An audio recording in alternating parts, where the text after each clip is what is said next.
Okay, we're going to build on some previous tutorials in Flash and figure out how to make a simple interface with it and control some video using buttons and a bit of ActionScript.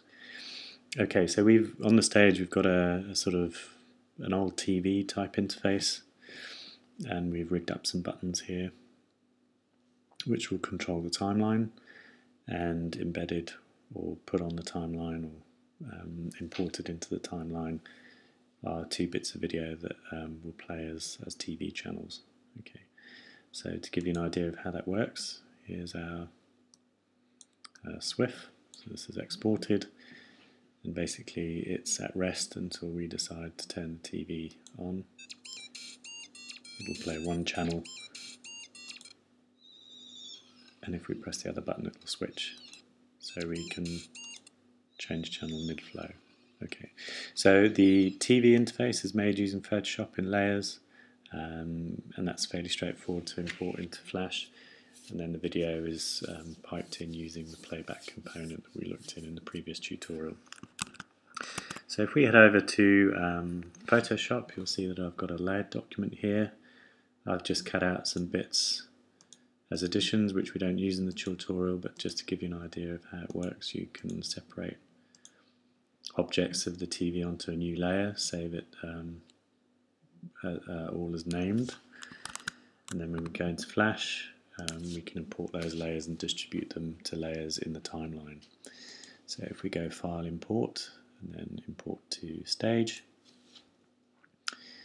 same as most other formats, find it, click OK. With the Photoshop format, it'll recognize that it has layers and ask you what you want to do with those. So yes, we want to import more, and then this is a nifty time saver here. So do you want to convert those Photoshop layers to Flash layers, and if you do you want to place them in their original position? So we want to say yes to both of those, and here we have our TV.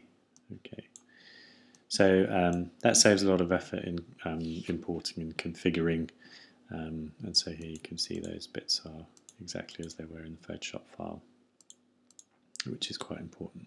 Okay, so here on layer 1 we have a blank layer, and it's fairly straightforward. We're just going to sit the video behind the interface and put it in place so that it can play when we need it to. So we're just going to make a 60 frame animation. So I'm just going to put an end frame here.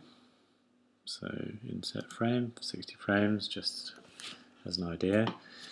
And then for my layer 1, I don't want the video to start on frame 1, I want it to start slightly later. So I'm just going to, in frame 2 there of that layer, I'm going to insert a keyframe ready for my video to be imported. Okay, so I'm just going to call this video 1 layer, and we're ready to go. Now we could just import the video via a component and put it straight on the timeline. That's fine, you can do that if you only have a couple of videos, but I'm going to put mine in a movie clip just to make use of those, just in case I want to repeat the video later on or reuse it, what have you. It's just there and it's done. So we're just going to insert a new symbol. Remember, a movie clip's a symbol.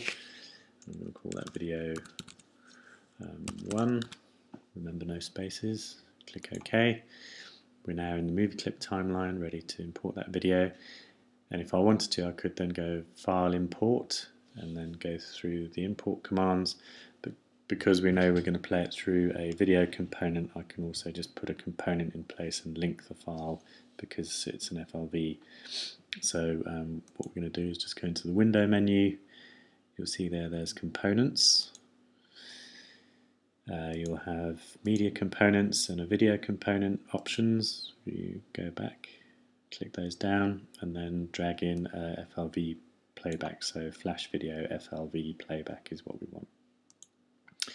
Okay, so that's ready on the stage to receive the video. We can then, with that selected, just go to the properties menu. You remember we can set autoplay and auto rewind. We want to do that, but most importantly we want to link the video. So here you'll see content path. Click on the little pencil, click on the file and navigate to your FRV that you want to put in. Okay, and click OK. So we just want to expand the timeline to account for the video, and so I'm just going to do that arbitrarily here, but you'd be more precise in what you're doing. So a way to work it out is to take the total time of the video and then divide it by the frame rate. So the frame rate for your video playback is 24 FPS, or mine is anyway.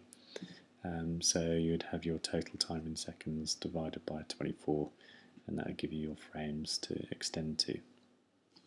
Okay, so the video is ready in the movie clip. So we can just go back to the scene, go to the library, select our video 1 movie clip, select the frame that we want it to appear on, so here frame 2 on video 1 layer, just drag that in and line it up so that it's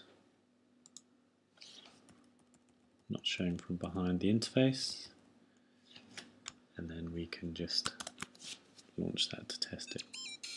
Okay, so you'll notice that we don't have any control over the timeline just yet, it's just looping and looping.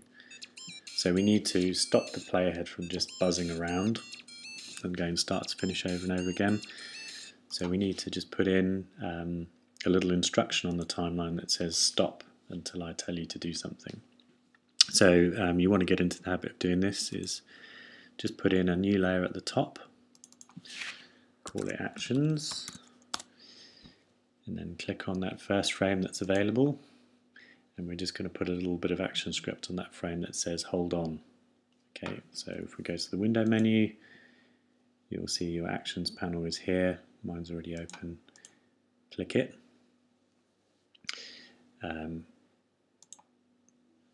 If you don't see it already, just click on this little wand on the top right. This means you don't have to write any code. Click on global functions. You want to control the timeline, so click on timeline and double click stop. Okay, and then just tuck that away. And you'll see there's a little A that appears on that frame. That's just a stop. Crucially, it stops before the first frame of the video. If we launch that now, you'll see that the TV is at rest until we rig the buttons up and tell them what to do.